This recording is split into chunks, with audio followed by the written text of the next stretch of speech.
नमस्कार साथियों, आज की इस वीडियो में हम देखेंगे क्लास 10th हिंदी गद्यांश पहचानने की आसान ट्रिक, जो कि आपके बोर्ड एग्जाम 2026 के लिए बहुत ज़्यादा महत्वपूर्ण होने वाला है। एग्जाम में ऐसे ही करना है, तो आपको इस वीडियो को अंत तक देखना है। मैं इस वीडियो में आपको अंत में ऐसे टिप्स बताऊंगा जिससे कि आपको गद्यांश और अच्छे से आने लगे। यानी कि अगर आपने अभी तक गद्यांश को नहीं पढ़ा, नहीं जानते, तो आपको गद्यांश पहचानने में कोई दिक्कत नहीं होने वाली है इस वीडियो को देखने के बाद। तो चलिए हम वीडियो को स्टार्ट करते हैं।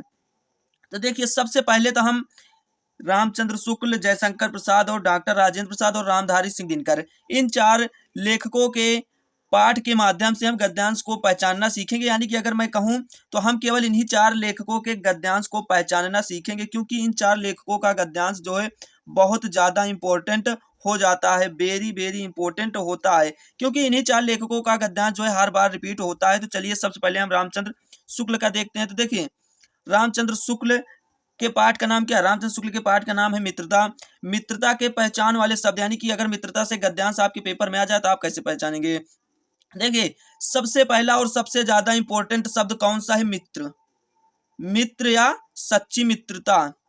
मित्र हो गया, सच्चा मित्र हो गया, सहृदय हो गया, निस्वार्थ था यहाँ पर, कुसंग हो गया, चरित्र हो गया, स्वार्थ हो गया, हितैषी हो गया, विश्वास हो गया। अगर आपको इनमें से कोई भी वर्ड पैराग्राफ में देखने को मिल जाता है तो 100% वही पाठ जो है आपका रामचंद्र शुक्ल जी के मित्रता नामक पाठ से लिया गया होगा पैराग्राफ। लेकिन सबसे ज्यादा आपको इंपॉर्टेंट ध्यान देने वाली बात क्या है? मित्रता। अगर आपको मित्र देखने को मिल जाता है तो हम मित्रता नामक पाठ से लिया गया हुआ रामचंद्र शुक्ल जी का पाठ से होगा। अगर अभी तक आपने संदर्भ लिखना नहीं सीखा, संदर्भ लिखना आपको नहीं आता, तो आप हमारी ये वाली वीडियो जाकर जरूर देखिए। इसका लिंक मैं कमेंट में या डिस्क्रिप्शन में दे दूंगा। तो चलिए इसके बाद हम अपना अगला देखते हैं। इस प्रकार से आपको रामचंद्र शुक्ल जी के मित्रता वाले पाठ के गद्यांश को पहचानना है। इसके बाद हमारा अगला जो है जयशंकर प्रसाद जी का ममता के पहचान वाले शब्द। देखिए, जयशंकर प्रसाद जी के पाठ का नाम है ममता। इसके बाद ममता में मेन वर्ड क्या है? ममता। अगर आपको ममता कहीं देखने को मिल जाता है तो आपको तुरंत समझ जाना है कि यह पाठ जयशंकर प्रसाद जी के द्वारा लिखित ममता नामक पाठ से लिया गया है। इसके बाद स्नेह, माया, मातृभाव, मानवता, भावुक। लेकिन आपको मेन पॉइंट क्या ध्यान रखना है? ममता। इसके बाद हम अगले टॉपिक पर अपने चलते हैं, यानी अगले पार्ट पर चलते हैं। तो हमारा अगला पार्ट है भारतीय संस्कृति, जो कि डॉक्टर राजेंद्र प्रसाद द्वारा लिखित है। भारतीय संस्कृति पहचान शब्द। इसमें पहचान शब्द क्या हो सकती है? पहचान शब्द है भारतीय संस्कृति, जो कि बहुत इंपॉर्टेंट है। इसी से आपको पहचानना है कि भारतीय संस्कृति नामक पाठ से लिया गया है। इसके बाद संस्कृति, नैतिकता, प्राचीन भारत, आदर्श, धर्म, संस्कार, सभ्यता। देखिए, भारतीय संस्कृति, उसके बाद संस्कृति, फिर धर्म, संस्कार, नैतिकता। आपको इन सभी पॉइंट्स को अच्छे से याद कर लेना है, जिससे कि आप सभी को तुरंत पैराग्राफ देखते ही याद आ जाए कि यह पाठ डॉक्टर राजेंद्र प्रसाद द्वारा रचित भारतीय संस्कृति नामक पाठ से लिया गया है। तो चलिए आगे देखते हैं। हम हमारा आगे कौन सा हमारा आगे है?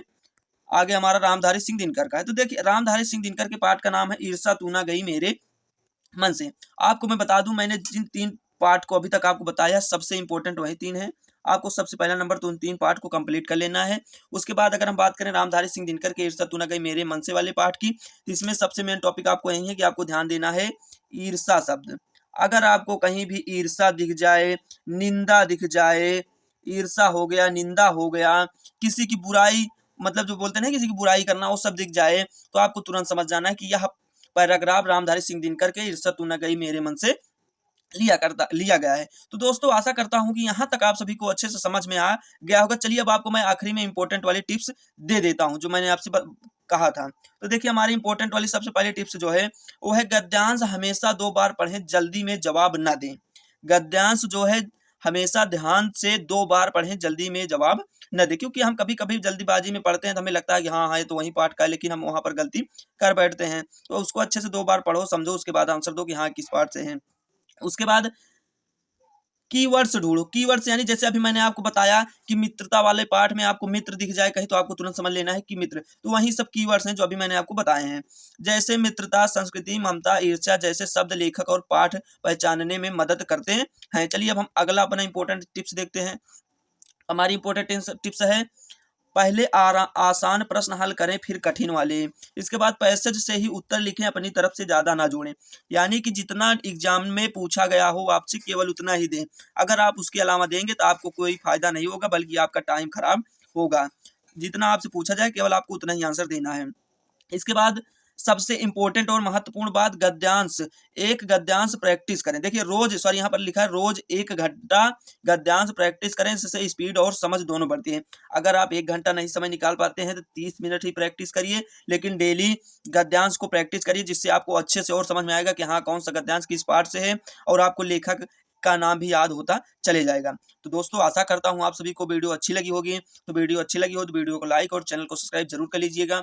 इसके अलावा आप अपने दोस्तों के साथ वीडियो को शेयर करिएगा, जिससे उनको भी हेल्प मिल सके। तो फिर से मिलेंगे इसी तरीके के शानदार वीडियो के साथ। और हाँ, आपको अगला वीडियो किस टॉपिक पर चाहिए कमेंट जरूर करिएगा।